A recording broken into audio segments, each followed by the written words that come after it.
உத்தரப்பிரதேச மாநிலம் ஆக்ராவில் கணவரை கொலை செய்து வீட்டின் குளியல் அறைக்கு கீழே புதைத்த மனைவி போலீசாரின் விசாரணையில் பிடிபட்டார். ஆக்ராவைச் சேர்ந்த 44 வயதான சுரேந்திரகுமார் சர்மா கடந்த மே மாதம் 18ஆம் தேதி திடீரென மாயமாகியுள்ளார். அவரது மனைவி ரூபி மே 26ஆம் தேதி காவல் நிலையத்தில் தன் கணவரை காணவில்லை என்று புகார் அளித்ததுடன் உறவினர்கள் அனைவரிடமும் கணவனை காணவில்லை என்று நம்ப வைக்கும் நாடகத்தை அரங்கேற்றியுள்ளார். வழக்கை விசாரித்த போலீசாரின் பார்வை ரூபியின் பக்கம் திரும்ப ரூபியிடம் துருவி விசாரணை மேற்கொண்டனர். விசாரணையில் முன்னுக்கு பின் முரணாக பதிலளித்ததால் ரூபியின் மீது சந்தேகம் மேலும் வலுத்தது. விசாரணையை தீவிரப்படுத்திய போலீசார் இறந்த சுரேந்திரகுமார் சர்மாவின் சகோதரர் அளித்த முக்கிய தகவலின் அடிப்படையில் ரூபியின் வீட்டில் சோதனை நடத்தினர். அப்போது குளியலறை தரையில் பளபளவென டைல்ஸ் பதிக்கப்பட்டிருந்தது போலீசாருக்கு சந்தேகத்தை ஏற்படுத்தியது.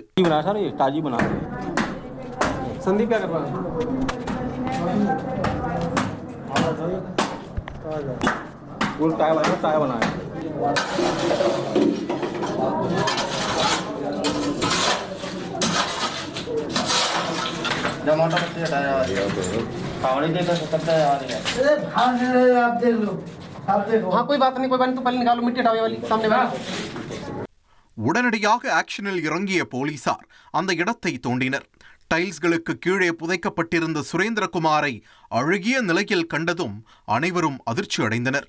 போலீசாரிடம் சிக்கிக்கொண்ட ரூபி கணவரை கொலை செய்து தடயங்களை மறைப்பதற்காக புதிய டைல்ஸ் பதித்ததாக ஒப்புக்கொண்டார்.